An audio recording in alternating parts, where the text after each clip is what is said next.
안녕하십니까. 지난 시간에는 이 강원도의 키워드, 인문학적인 측면에서 키워드는 강원도는 모양이다 라고 하는 개념을 가지고 정서적인 측면, 그 다음에 지리적인 측면, 그 다음에 인문적인 측면, 이 세 갈래로 한번 살펴봤습니다. 이번 시간에는 물론 전 시간에도 약간 언급한 바 있지만 구체적으로 들어가서 인문적인 측면에서 우리 역사에서 나타난 그 역대 왕조들 있지 않습니까? 수많은 왕조들이 있는데 그 왕조들의 상당수가 이 강원도와 깊은 인연을 가지고 태동했고 또 소멸해 갔다 라고 하는 말씀을 드리도록 그렇게 하겠습니다. 즉, 뭐랄까요? 굳이 제목을 붙이자면 강원도에서 명멸해간, 즉 일어나고 사라져간 역대 왕조들, 그것을 한번 살펴보도록 그렇게 하겠습니다. 우선 첫 번째로 우리 역사에서 어떤 왕조 또는 국가라고 하는 형태는 우선 우리가 학교 다닐 때도 많이 배웠지만 부족국가라고 하는 게 있죠. 부족국가의 형태가 있는데 이 부족국가에는 예를 들어서 이런 겁니다. 고구려 신라 백제 우리가 아는 그것을 고대국가라고 얘기를 하고 그런 국가적인 형태가 나오기 이전의 국가적인 형태, 이 부족국가 중에 이 강원도에 초점을 맞춰서 얘기를 하면은 우선 맥국이라는 게 있습니다. 맥국. 그 다음에 예국이라는 것도 있고요. 맥국, 예국 이렇게 되는데 조선 후기에 유명한 우리나라의 인문 지리서 중에 이 이중환이라고 하는 사람이 쓴 택리지라고 하는 책이 있죠. 그 택리지에 보면은 이 춘천을 일컬어서 뭐라고 표현이 되어 있냐면은 맥국의 천년고도다 이렇게 되어 있습니다. 맥국의 천년고도. 그러니까 말을 바꾸자면은 이 맥국이라는 부족국가가 결국은 춘천에 도읍을 했다 이런 뜻이 되는 거고, 그 다음에 이 맥국과 이 대결하는 또는 대립하는 그런 형태의 그 국가가 예국인데 이 예국은 강릉이 도읍이었어요. 이것이 그 당시에 제가 이렇게 한반도 그림을 이렇게 약식으로 그립니다만, 여기에 이 북쪽, 크게 봤을 때, 이 북쪽 땅은 맥국과 예국이 있었는데, 이 맥국과 예국이 북방 부족국가라고 한다면, 남방 쪽에는 소위 삼한이라는 게 있었죠. 삼한. 잘 아시는 마한, 진한, 변한. 이렇게 세 개의 형태가 있었는데, 이 북방의 부족국가, 맥국과 예국의 도읍이 각각 춘천과 강릉이었다. 즉 지금식으로 얘기하면 강원도가 핵심이었다. 그런 얘기가 될 수 있을 것 같습니다. 이것은 역사적인 어떤 고증이나 이런 것들이 아무래도 그 자료의 미혹으로 한계가 있기 때문에 이 정도 간단하게 살펴보도록 그렇게 하고, 이 춘천의 맥국 같은 경우는 지금도 춘천에 가면 그 신부급이라는 데가 있어요. 신부급. 그 신부급에 맥국터라고 해서 그 오래된 비도 있고 거기에 그 내력이 지금까지도 전해오고 있습니다. 그러니까 그 잔재가 지금까지도 내려오고 있는 그런 형태가 되겠습니다. 그리고 이 부족국가의 경우는 그렇고, 그 다음에 아까 말씀드린 대로 부족국가 다음에 오는 것이 이제 고대국가입니다. 고대국가. 고대국가의 중에 고대 국가 중에 신라, 그러니까 고구려 백제 신라 할 때 이 신라의 경우를 보면 그 신라의 경우는 지금 이 말씀을 드리기 위해서 우리가 그 영동고속도로를 한번 생각해 보면 이 원주 또는 뭐 저기 그 뭐랄까 이 서울 쪽에서 그 동해안 쪽으로 갈 때 이제 강릉 방향으로 가는 거 아니겠습니까? 갈 때에 가다 보면은 그 면원 IC라고 하는 데가 나와요. 면원 IC. 다들 아실 겁니다. 면원 IC. 여기에 그 유명한 뭐 리조트도 하나 있었고 그랬는데 지금은 뭐 어떻게 되어 있는지 모르겠네. 그 면원 IC에 가면은 그쪽 그 산자락에 태기산이라는 산이 있습니다.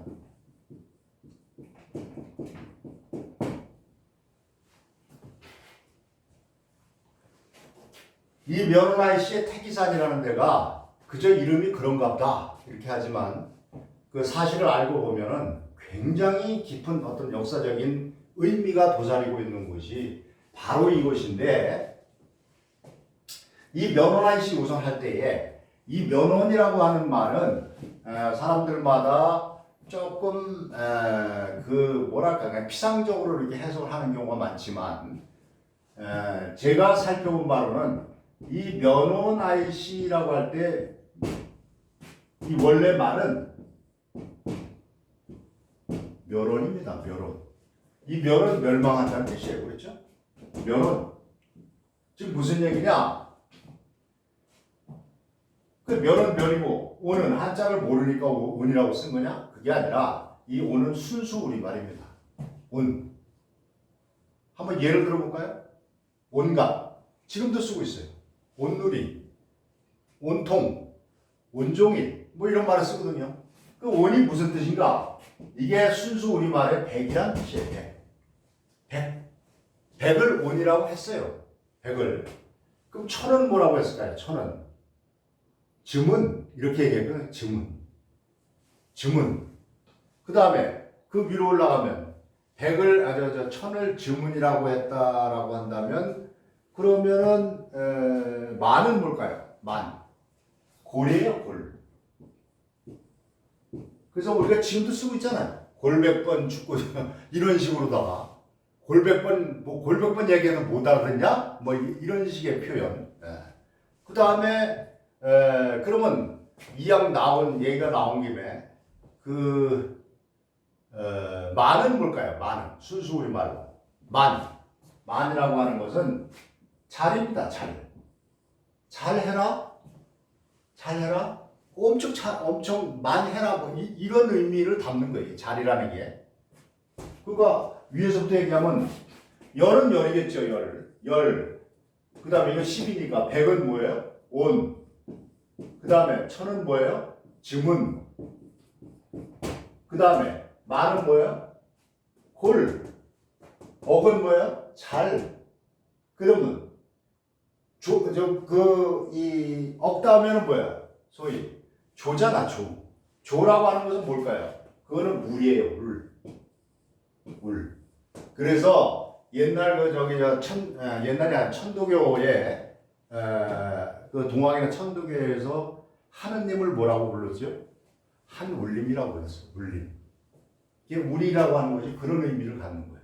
여하튼 이것을 지금 얘기하고자 하는 게 아니라 이 오는 백을 의미하는 것이다. 그런데 이 백이라고 하는 뜻이 지금은 별거 아니지만 옛사람들한테는 굉장히 큰 수였어요. 보통 쓰는 큰 수의 대명사가 온이었단 말이에요. 지금이야 워낙 단위들이 화폐 단위도 그렇고 단위들이 커져가지고 온이라는 게 별거 아닌 걸로 이렇게 100 정도는 별거 아닌 거지만 100원짜리 쓰지도 않잖아 잘. 근데 엄청 큰 개념이거든요 이게. 그래서 이 온이라고 하는 것은 결국은 그 당시에는 어떤 의미였냐면 다. 많다 이런 뜻이에요. 그러면 이 멸온은 결국은 굳이 해석을 하자면 멸다야. 다는 많다는 뜻이니까 결국은 뭐예요? 멸다 이렇게 하면 많은 것이 죽었다 이런 뜻이죠. 멸이니까 많은 사람이 죽었다 이런 뜻을 담고 있는 게 면원이에요. 면원.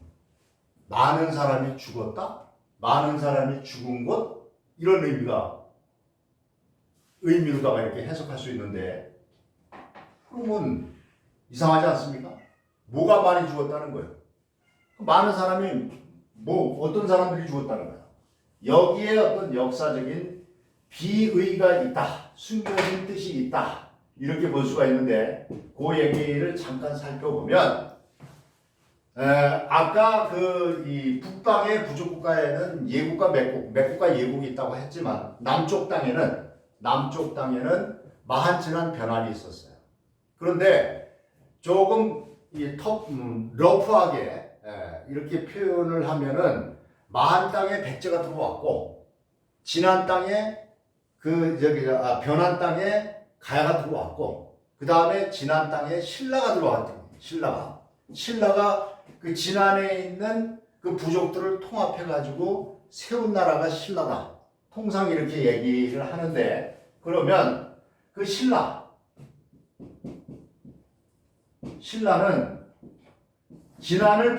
진안의 땅을 복속시켜서 신라가 세워졌다라고 얘기를 할 때에 이 신라의 건국주는 누굽니까? 박격거제라고 그러잖아요. 결국은 보통은 박격거제라고 하는데 이 진안이라고 하는 땅, 이 나라 여기에 결국은 통합을 이 신라가 했다라고 한다면 복속을 했다라고 한다면 진안의 마지막 왕이 있었을 거 아니야. 누군가. 그 진안의 마지막 왕이 결국은 사라져 갔기 때문에 완전히 복속을 시켰고 거기에 털을 잡고서는 신라가 생겼다 이렇게 볼 수가 있는데 간단한 논리죠. 이 진안의 그런 마지막 왕은 누굴까? 결론부터 말씀드리면 이 진안의 마지막 왕이 바로 태기왕으로 알려져 있습니다. 태기왕. 그래서 아까 면원아이시에 태기산이 있다고 그랬는데 여기에 가면 지금도 그 흔적이 있어요. 태기산성도 있고 태기산성 B도 있고 여기 지금 있단 말이에요. 그리고 그 세종실록 지리지 같은 경우에 보면은 세종실록 때 이미 여기를 묘사하기를 세종실록 지리지에 이 창고가 있고 건물이 있다 이런 표현이 나와요 거기에. 그게 뭘 의도하는 거냐? 결국 이 태기왕의 스토리를 담고 있는 것이다. 즉 태기왕이 저 남쪽 진안 땅에서 신라의 박격거세 군사한테 쫓겨가지고 태기왕 군사들이 북쪽으로 올라옵니다. 도망을 오는 거예요. 도망을 오다가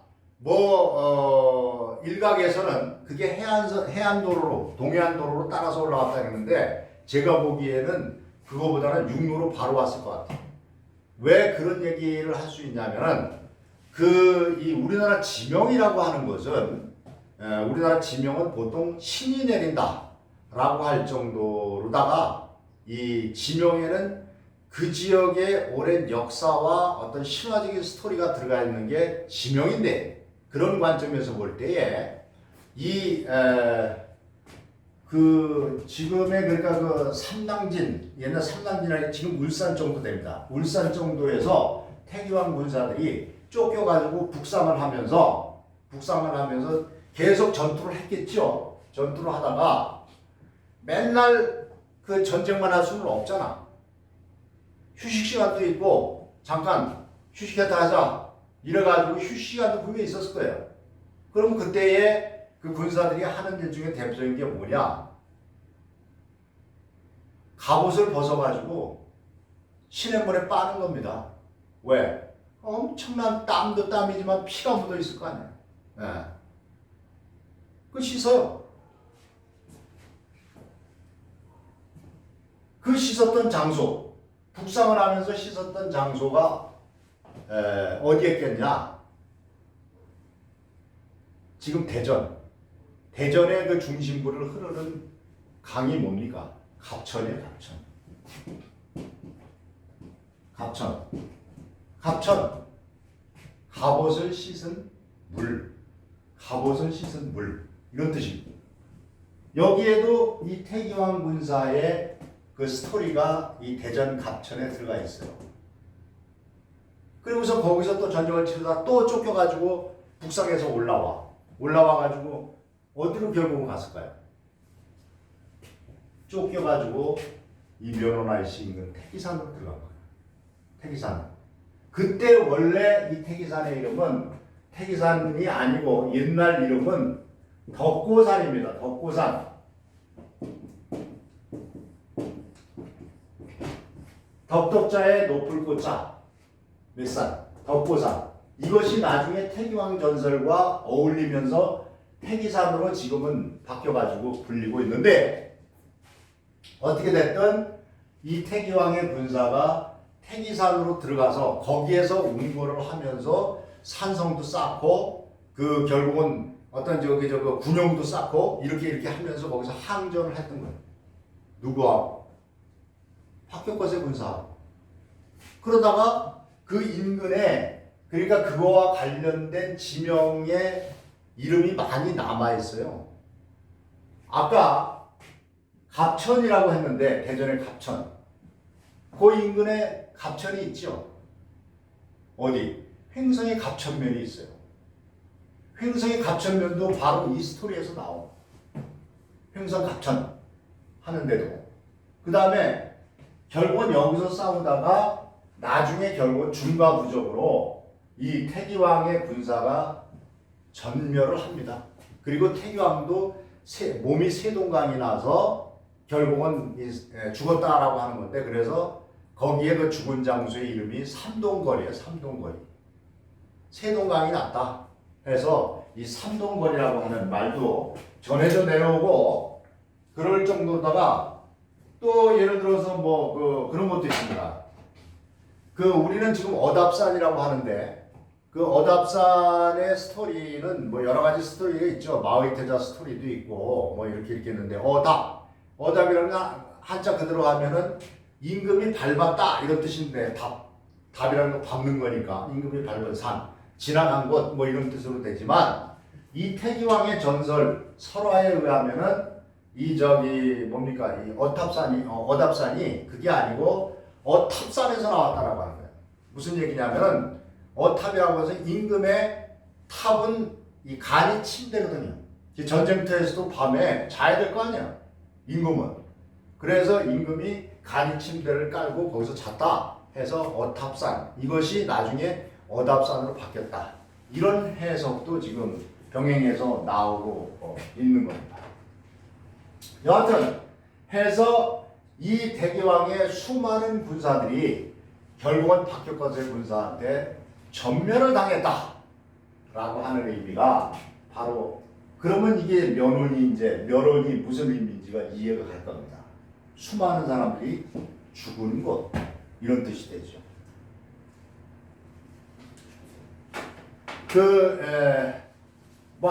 말씀드릴 내용은 많지만 이것만 가지고 계속 할 수는 없고 그 다음에 그러면 한번 다음 세대로 넘어가 보겠습니다. 그럼 결국은 이 얘기의 요점은 뭐냐면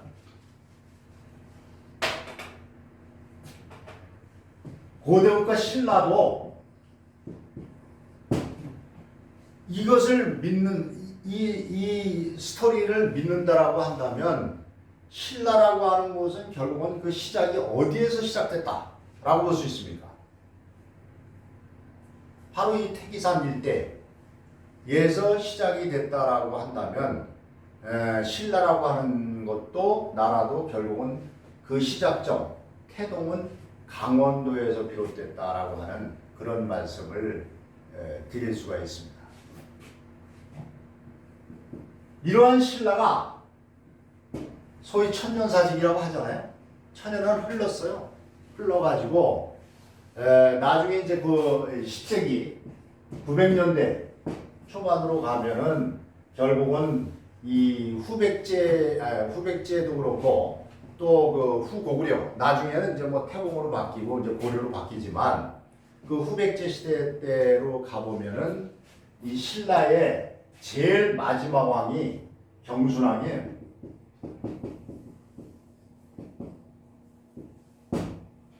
그 다음에 그 아들이 마의태자입니다. 뭐 여러분들 다 잘 아시겠지만 이 경순왕과 마의태자의 스토리, 즉 신라가 종말을 고하는 그 시점에서의 스토리가 강원도에 다 또 남아있어요. 경순왕 같은 경우에는 이 원주에 그 귀례라고 하는 곳에 가면은 그 이름 뭐라 하더라? 경천묘인가? 경천묘라고 하는 이 경순왕을 기리는 일종의 사당이죠. 사당도 있고 거기가 산인데 거기가 그 미륵산이죠. 미륵산. 이 경순왕이 여기 와서 뭐랄까 이 망국에 서름을 달랬다라고 하는 그런 이야기도 내려오고 또 조금 전에 말씀드린 대로 원주의 귀례면이라고 하는데 귀례면이라고 한다고 했어요. 그 귀례라고 하는 지명 자체도 귀한 사람이 올레자, 귀할 귀자에 올레자, 귀한 사람이 왔다. 그래서 그 지명이 귀례가 됐다. 그 귀한 사람이 누구겠습니까? 경순왕입니다. 경순왕. 그런 스토리를 가지고 있고 특히 이 신라의 마지막 그 태자였던 마의태자의 스토리는 우리가 그 삼국사기나 삼국유사에 보면은 나중에 경순왕이 도저히 이건 뭐 안 되겠으니까 그 이 왕건이한테 귀부 즉 항복이죠. 김봉유라고 하는 사람을 보내가지고 이 귀부의 뜻을 전달을 했다. 그래서 나중에 그 왕건이가 경순왕을 상부로 모시고 해서 받들어 모셨다. 이런 식의 이제 얘기가 나오고 있는데 기록되어 있는데 거기에 보면은 마의태자가 아버지가 항복을 할 때에 그것에 반대를 해가지고 어떻게 신라의 천년사직을 아버지 마음대로 대신들한테 물어보지도 않고 그렇게 지금식으로 치면 여론조사죠. 국민 여론조사도 안 해보고 갖다가 바치느냐. 내가 승복할 수 없다. 그러면서 울면서 아버지를 하직하고 금강산으로 들어가서 마의 300옷이에요. 300옷 입고 또 바위에 의지해서 살다가 죽었다.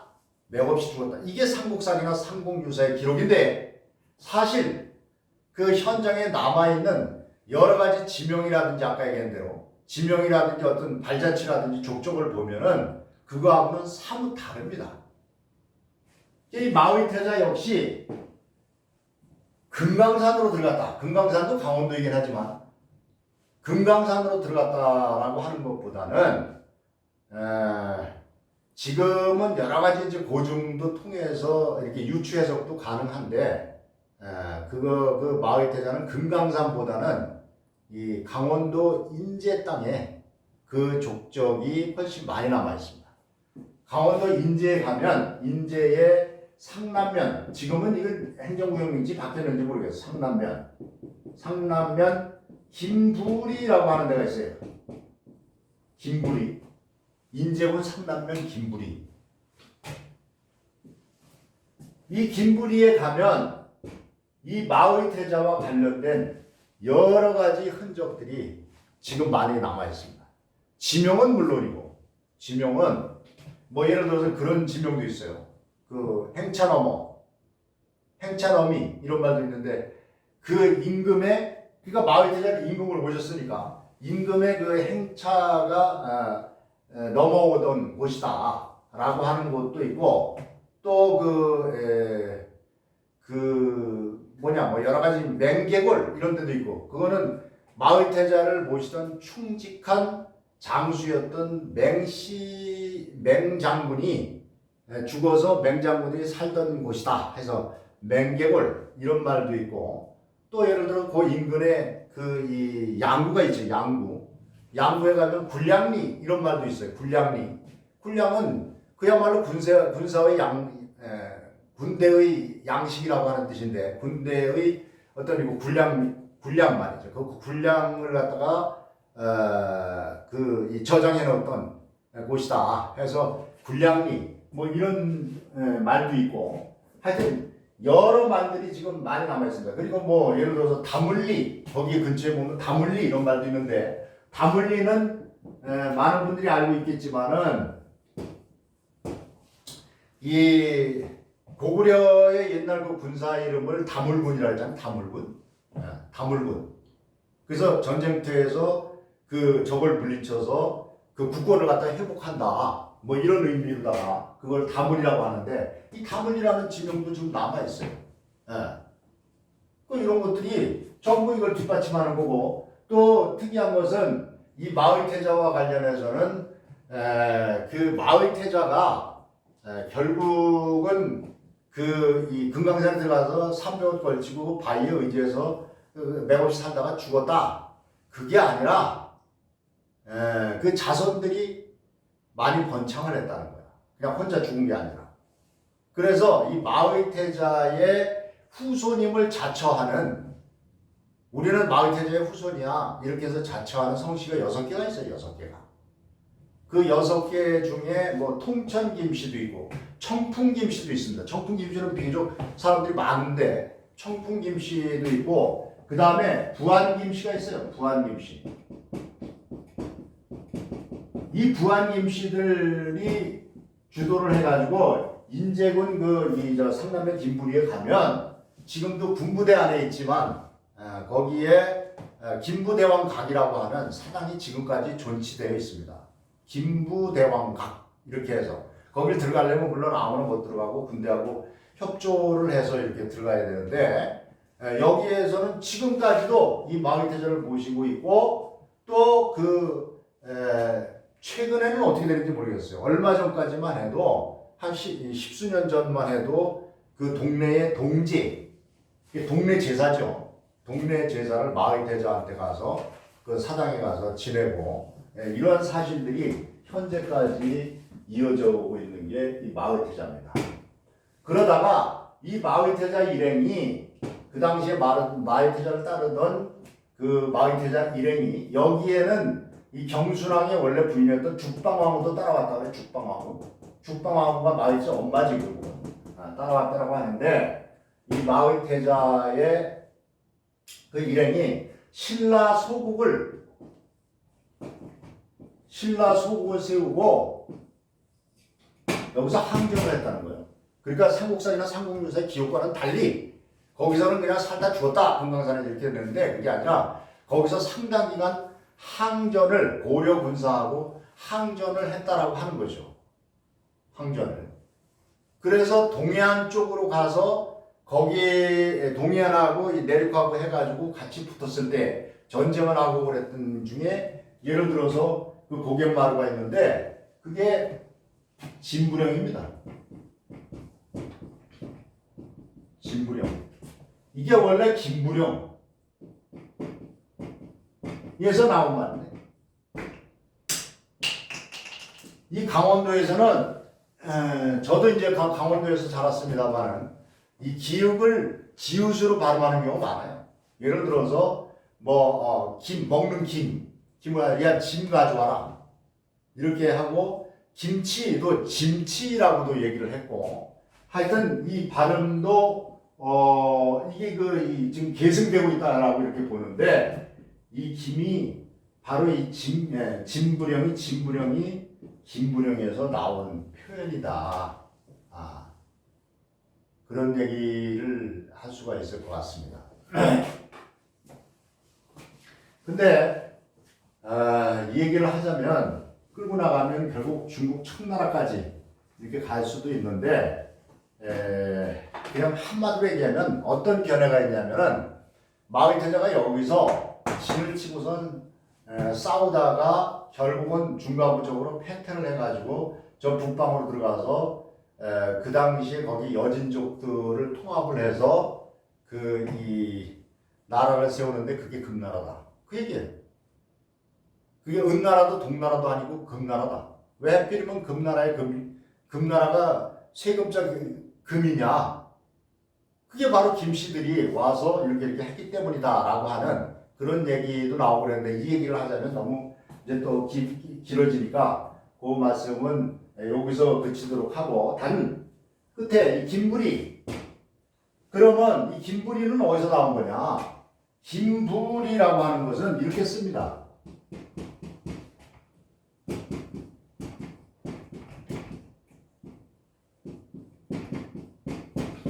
김부 하는데 김부가 뭐냐? 마의태자 이름이에요. 마의태자 이름이 김부입니다. 원래 마의태자 이름은 김일이에요. 일. 김일. 이렇게 쓰는데 김일. 근데 그럼 왜 일이 부가 됐냐? 이것도 생각하자면 이제 얘기하자면 좀 길어지는데 간단히 얘기하면 이렇습니다. 신라식 향찰이라는 게 있죠. 신라식 향찰은 음과 훈을 같이 어울리는 음과 훈을 같이 쓰는 거예요.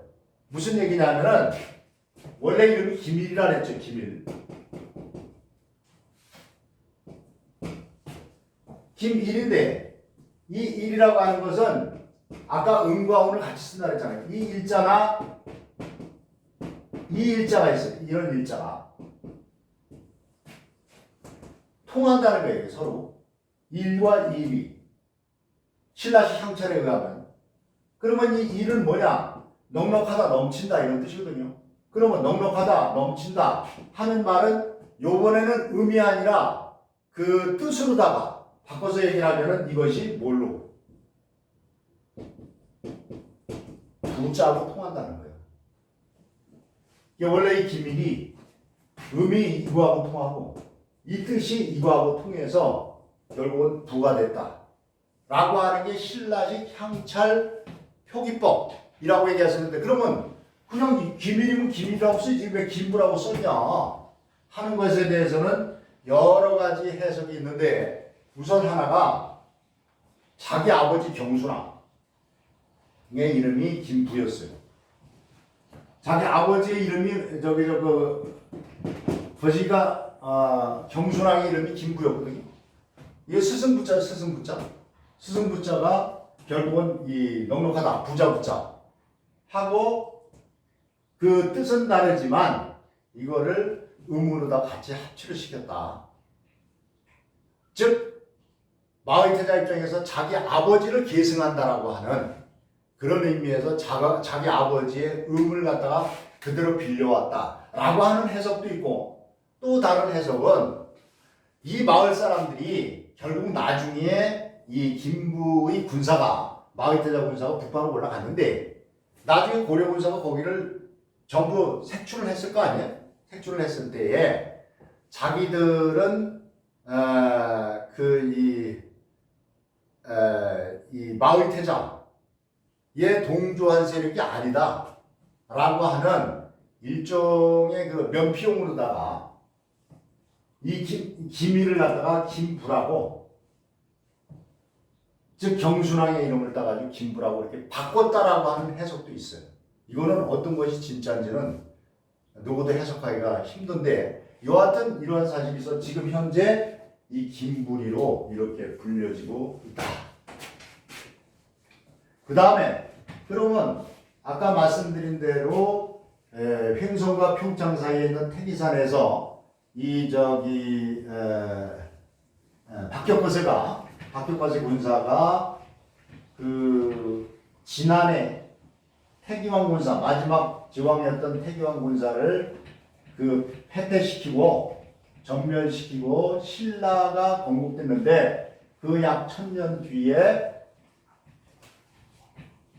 다시 1000년 뒤에 다시 신라가 강원도 땅에서 결국은 사라져갔다, 이렇게 볼 수가 있죠. 마을태자가 그 마지막 종착점이니까. 그러면 고대국가 신라가 그랬고, 그 다음에 오늘 왕조가 뭡니까? 고려입니다. 고려는 어땠을까요? 고려는 한마디로 고려의 어떤 못자리가 됐던 곳은 원주입니다. 그게 원주의 문막이에요. 문막. 무슨 얘기냐면 이런 얘기예요. 그 당시에 고려 왕건이하고 쟁패전을 벌였던 라이벌이 결국은 후백제 견훤인데 둘이가 이 패권을 놓고서 싸웠거든요. 그 중에서도 특히 둘 간의 어떤 이 쟁탈의 지점이 됐던 곳이 남한강입니다. 남한강 수로를 누가 확보하느냐 하는 문제가 굉장히 중요했고, 그러다 보니까 남한강 수로가 있는 그 근처인 문막에서 이 고려하고 후백제하고 치열한 전투를 벌였어요. 결국은 누가 이겼을까요? 결국은 왕건이 이겼습니다. 그래서 왕건이 이 전투에서 이기고 나서 그 승리의 환호를 질렀던 곳, 또는 이 후백제하고 왕건이 견훤군사하고 싸우기 위해서 진두지휘를 했던 장소, 그것이 지금 문막에 있는데 여러분들은 어디라고 생각하십니까? 그게 바로 건등산입니다. 건등산. 건등산이 무슨 뜻이에요? 왕건이가, 그렇죠?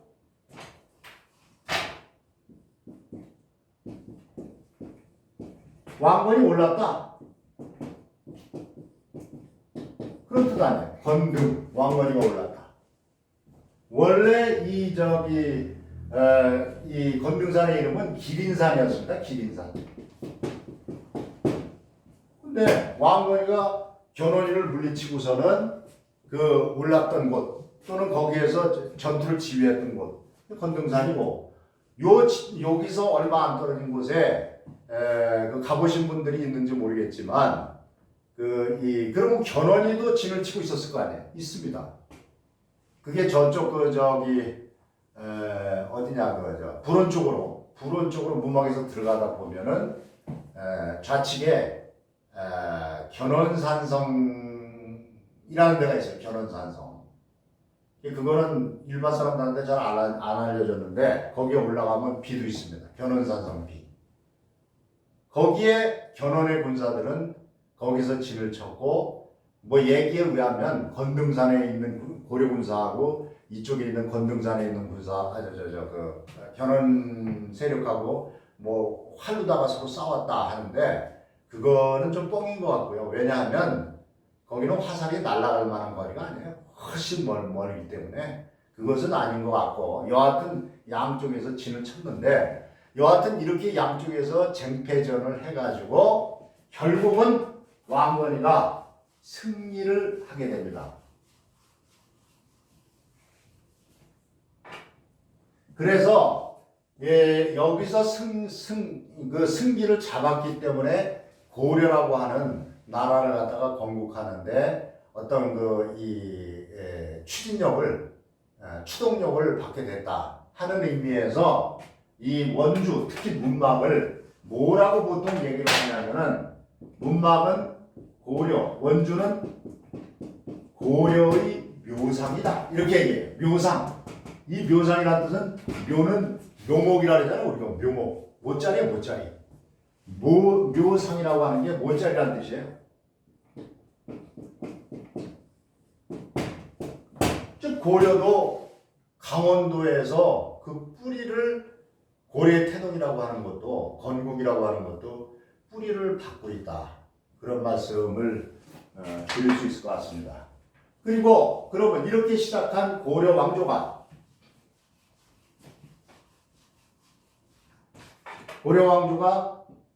결국은 475년인가 이렇게 가죠. 가가지고 멸망을 다시 하게 되는데, 고려의 멸망도 그 종언은 강원도 땅에서 마무리를 져요. 그걸 좀 이따 말씀드리기 전에, 직전에 이 고려 전에 거의 같은 시기지만 또 하나 있었던 나라가 있죠. 강원도에. 그게 태봉국입니다. 그게 그 유명한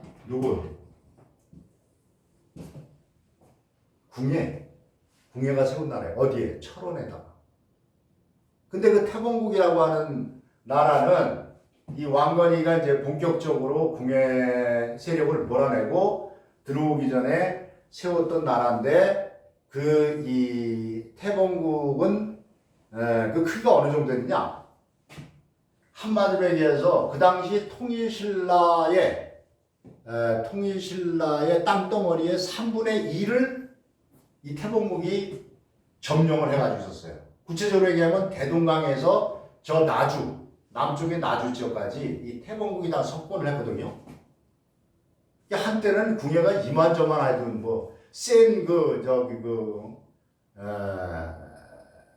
패자가 아니었죠. 그래서 그 3분의 2 정도 된다고 하는데 그 태봉국이 도읍을 했던 곳이 여러분들이 다 잘 아시는 철원입니다. 철원. 정확하게는 지금은 비무장지대 안에 있어요. 비무장지대 안에 풍천원이라고 하는 풍천원.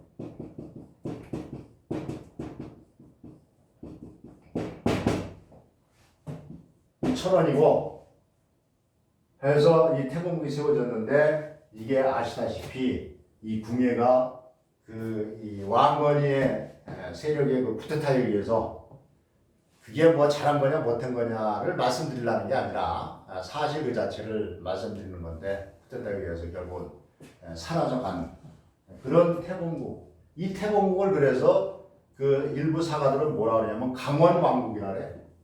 강원도에 세운 왕국이다. 강원왕국.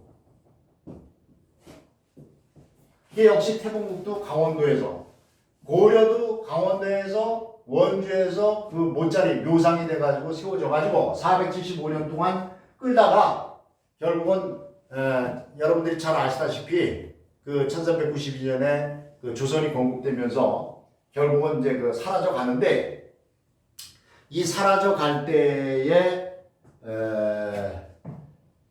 이 고려도 마지막 왕이 있었잖아. 제일 마지막 왕. 그게 누굽니까? 공양왕이에요. 공양왕. 이게 제일 마지막 왕인데 그가 공양왕이 사라지면 이제 고려도 완전히 우리 역사에서 사라지는 거예요. 이 공양왕이 새로운 세력, 조선왕조 세력에 의해서 쫓겨갑니다. 어디로? 강원도요. 이상하죠? 계속 강원도하고 물려있죠? 강원도로 쫓겨가요. 강원도 어디로? 원주로 쫓겨갑니다.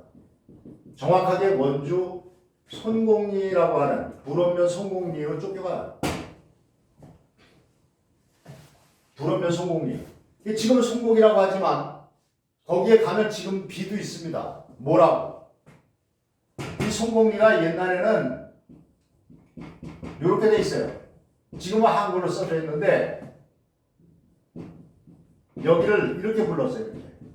이게 무슨 뜻이냐? 손, 위, 실. 즉 위치를, 제왕의 자리를 물려줬다 이 말이에요. 물려주고 와 있었던 실, 곧 이런 뜻이에요. 이 손공이가. 이 손이실이라고 하는 이 원주 손공리에 와서 그 유배 생활을 그렇게 오래는 안 했어요. 유배 생활을 하고 있다가 자칫 이 고려 충신들이 많았잖아. 고려 충신들이 몰려든다. 또 반란의 기미가 있다 해가지고 쫓겨갑니다. 다시 강원도에서 어디로? 간성으로. 간성. 그 당시에는 지금 고성 땅이지만 간성이라고 하는 별도의 지역이 있었거든요. 그 간성으로 쫓겨가서 간성에서 1년 넘게, 제가 정확하게 기억 못하겠는데 1년 넘게 거기서 생활을 해요. 유배 생활을. 그 고성산이라고 하는 데인데 그쪽에서 유배 생활을 하다가 거기에서도 또 반란의 기미가 있다 해가지고 나중에 급기야 1394년, 정확하게 1394년도에 다시 유배 장소를 옮깁니다. 그걸 이배라고 하는데 이배를 시켜요. 어디로? 삼척으로 이배를 시켜서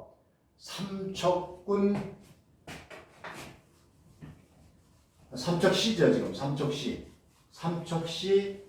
근덕면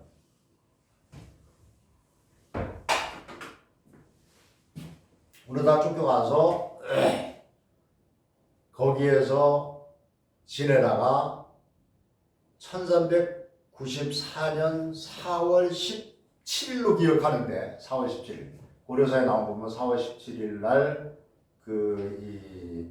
이성계가 그 당시 신정권이 보낸 이 사람들에 의해서 살해를 당하죠. 살해를 그 건덕면에서 그 살해를 당한 장소를 그래서 지금도 이름이 살아치 또는 살해제 이런 말이 지금까지 지명으로다가 전해져 오고 있습니다. 그래서 공양왕도 결국은 강원도에서 최종적인 마무리를 했고, 그러다 보니까 지금 삼척에 가면 이 공양왕의 무덤이 있죠. 무덤. 그래서 공양왕릉이라고 이걸 얘기하는데, 공양왕릉 지금 현재 묻혀 있습니다. 근데 진짜 그거 맞냐? 그건 저도 몰라요. 무슨 뜻이냐면은 분명히 조선왕조 실록에 보면은 공양왕릉은 경기도 고향 땅에 있는 것으로 이렇게 나와 있거든요. 경기도 고향 땅에. 근데 여기에 또 공양왕릉이 있어. 삼척에. 그럼 어떤 게 진짜야? 그건 알 수가 없어요. 왜 그러냐? 여기에는 여러 가지 해석이 있죠. 예를 들어서 뭐 죽여가지고 몸뚱아리는 거기다가 묻고, 지금 공양왕릉 거기에 묻고, 그 다음에 이 두 분은 신원 확인을 위해서 가지고 올라갔기 때문에 뭐 이렇게 됐다라고 하는 게 있고, 그 다음에 그 공양왕 고향 땅, 경기도 고향에 있는 고향에 묻혀 있는 거는 가묘고 이게 진짜다. 뭐 이런 등등의 설부터 한 대여섯 개 됩니다. 대여섯 개. 근데 어떻게 됐든 이 공양왕의 능은 두 개의 상태로 지금 되어 있어요. 현재도. 두 개의 상태로 되어 있는데, 여기에 또 하나 아주 미스테리한 것은 이 함씨 중에 양근함씨라는 게 있는데, 양근함씨. 이 함씨는 대표적인 공관이 강릉함씨예요. 근데 양근함씨, 이 집안에서는 공양왕릉과 관련해서 삼척에 있는 것도 아니고 고향에 있는 것도 아니다, 이런 주장을 하고 있는데 상당히 설득력이 있어요. 그럼 어디 있는 거냐? 그게 간성에 있다는 거예요. 간성에 아까 그 고성산이라고 한다 그랬죠. 고성산. 거기에 묻혀져 있는데, 여기 저도 가봤어요. 가봤는데 요 공양왕이 묻혀져 있다라고 하는 그 산자락, 그게 제일 꼭대기에 있고, 공양왕이 묻혀져 있다는 게 제일 꼭대기에 있고, 아주 작은 애기 부덤 같이 되어 있어요. 그리고 비도 없습니다. 그냥 묘 하나가 있어요. 그 바로 밑자락에 누구의 묘가 있냐면 한부열이라는 사람의 한부열 묘가 있어요. 이 한부열은 누구냐? 이 한부열이 고려에서 예무상서, 즉 지금식으로 찍으면 교육부 장관을 한 사람이에요. 근데 충신 중에 충신이야. 근데 이 한부열이 이 공양왕이 유배를 당해가지고 강원도로 내려올 때 따라온 사람이에요. 몰래 뒤따라서. 왜? 자기 주군을 갖다가 보호하겠다, 지키겠다 이래가지고 이 한부열이 따라왔는데, 결국은 이러이러한 과정을 거쳐서 자기 주군이 결국 죽을 상태가 됐잖아요. 결국은 그 시점에서 자기가 그거를 어떻게 살려낼까 골몰을 하던 중에 참 묘한 일이 생깁니다. 왜? 이 공양왕을 죽여라 해서 내려보냈을 때 사람이 내려왔을 거 아니었어요? 집행관이. 그 집행관 중에 한 사람은 중추부사 정남진이라고 하는 사람이고, 정남진. 이 집행관들이에요. 또 한 사람은 한부 림이 내려옵니다. 이 형제전서라고 했는데 지금 뭐 검찰 특검 같은 뭐 그 정도 되겠죠. 한부림. 이 둘이 다 내려와요. 주기로. 공양왕을 처단하러. 근데 이 한부림이 좀 뭐 이상하지 않습니까? 한부열이. 이게 한부림이가 이 집행관을 했던 한부림이가 한부열의 친형이에요. 친형. 진짜 형이에요. 그래서 이 밤에 몰래 한부열이가 한부림 형을 찾아갑니다. 찾아가서 다른 사람 다 죽여도 좋으니까 임금만큼은 나한테 돌려주시오. 그때 이제 왕자라든지 저기들은 왕석이 뭐 이런 왕자들은 다 죽였거든요. 그리고 저기도 다 죽였고 그 왕비도 다 죽고 좋다 이거야. 근데 여기는 나한테 배려해달라. 이 공양왕만큼은 이게 눈물로서 하소연을 했겠지. 그랬더니 형인 한부림이가 너무 기특한 거야. 물론 가는 길은 다르지만 자기 동생이 너무 기특한 거야. 그 충성심이. 그래가지고 이걸 빼돌려줬다는 거예요. 빼돌려줘서 이 한부열이가 데리고서는 간성으로 삼척에서 간성으로 쳤는데 그러고 나서 한부림이가 가만히 생각하니까 이게 완전 대역죄거든. 자기가 큰일 나겠거든. 그래서 결국은 이 한부림이 자객을 시켜가지고 이 간성으로 자객을 시켜서 거기서 암살을 했다. 그래서 거기서 죽었기 때문에 이 한부열이가 결국은 어떻게 하겠어요?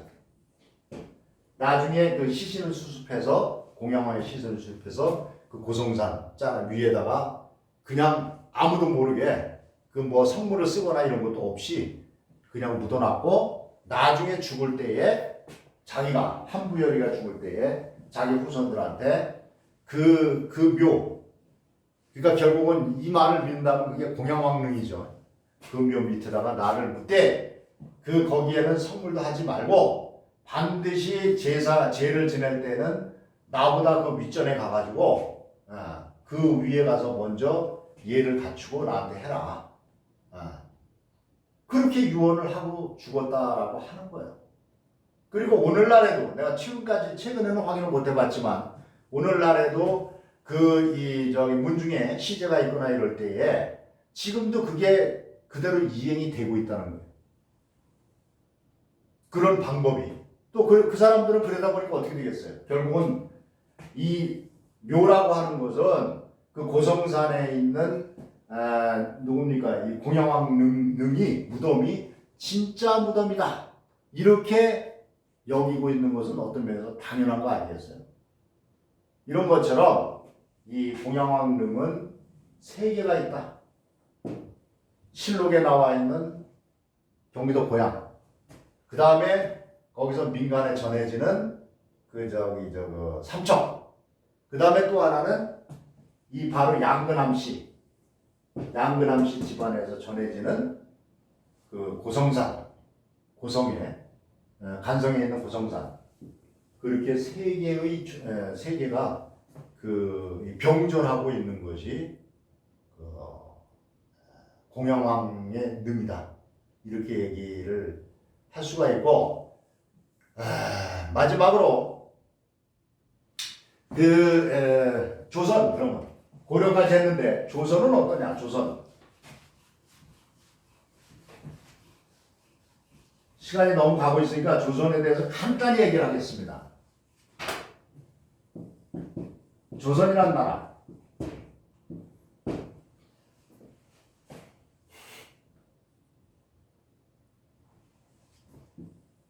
조선이란 나라는 아시다시피 이성계가 세웠는데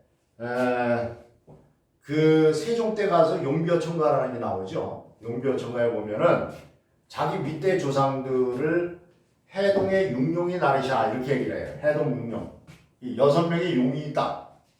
6명의 용이 누구냐? 이렇게 얘기해요. 목조, 익조, 도조,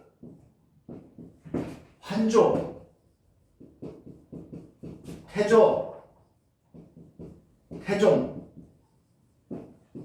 이거를 세종이 봤을 때의 육룡이에요. 육룡. 자기 조상들. 목조, 일조, 도조, 관조, 태조, 태종. 이 목조는 여기서 이제 목조를 얘기하는 건데 이 목조는 이성계로부터 4대조 할아버지입니다. 그러면 요 위에 목조 위에 있었을 거 아니야. 5대조가. 이게 이양무라는 사람인데 이양무. 이양무 장군. 고려 때 장군이에요. 이 이양무 장군의 묘가 삼척에 있어요. 삼척에 미로면이라고 하는 데에 그 삼척에 있습니다. 5대조 할아버지 묘가. 근데 이게 남한 땅에서 이 이양무 장군의 묘가 그 5대조 할아버지의 묘가 있는 이 삼척에 있는 묘가 남한 땅에서 그 전주에 전주시의 시조인 이한의 묘, 그걸 조경단이라고 하는데 이한의 묘를 제외하고는 직계조상으로 가장 오래된 조상의 묘가 바로 삼척에 있는 거예요.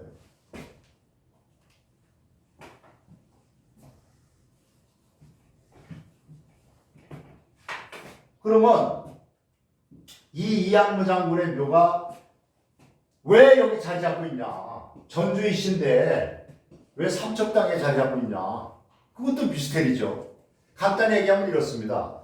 고려 말에 좀 혼란기잖아요. 그리고 그 지방 호족 세력이나 군대 군벌들이 이 득세를 하고 가있던 이런 혼란기인데 이때에 이 이양무 장군의 세력도 이 전주 지방에서 원래는 전주 살았죠. 당연히 전주이시니까 전주 지방에서 상당히 큰 호족으로 활동을 하고 있었어요.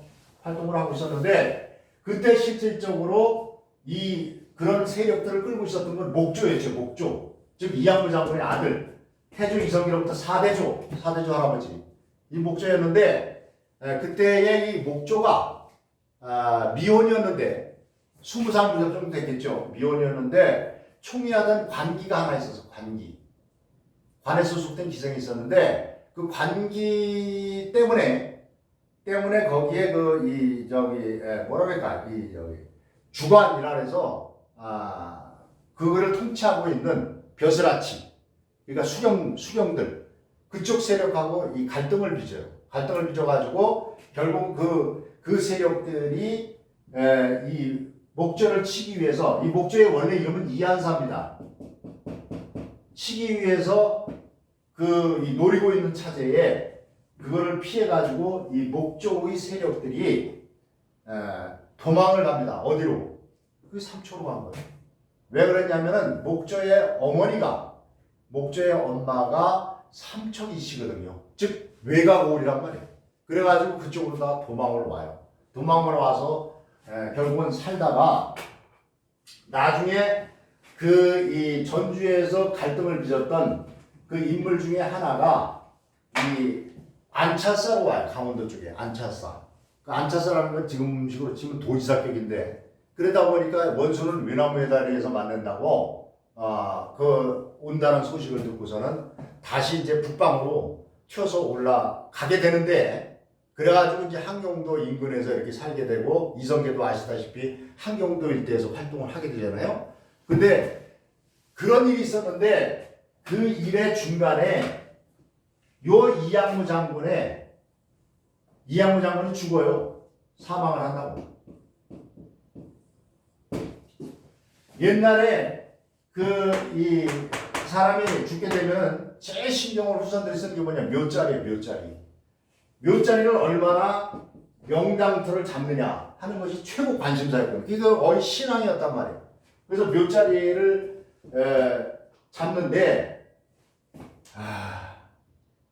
그때 살림살이는 얼마나 궁했겠어. 이때 그 전주에서 왔을 때 그 기록에 보면은 170여호가 따라왔다 이렇게 돼 있거든. 170여호 자기를 따르는 추종 세력들이 그거 다 걷어내고 살려야 되는데 얼마나 힘들었겠어.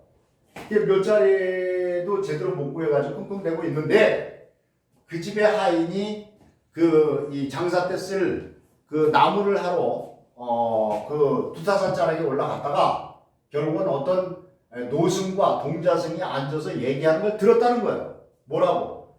딱 노승이 말하기를 야, 저 자리에다 쓰면은 나중에 그 후손이 말이야 제왕이 나올 텐데 이런 얘기를 했다는 거예요.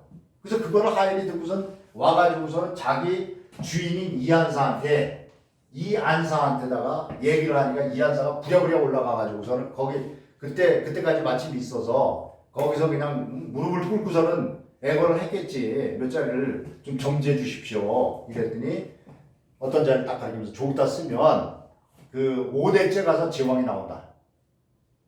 이 5대째 가서 제왕이 나온다. 이 사람의 5대째 후손에 가서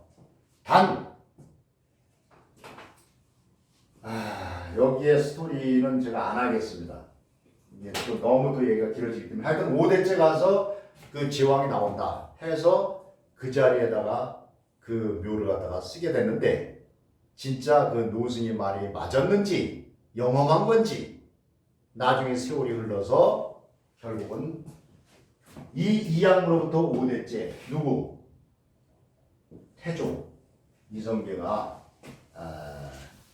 왕위에 올랐다라고 하는 그런 스토리를 가지고 있습니다. 결국은 무슨 얘기냐면은 고려 왕조도 이 한반도에서도 제일 변방 지역에 속하는 삼척에서 사라져갔고 종말을 구했고 조선 왕조도 제일 변방인 삼척 땅 똑같은 삼척 땅에서 신왕조의 태동이 이미 정지됐다.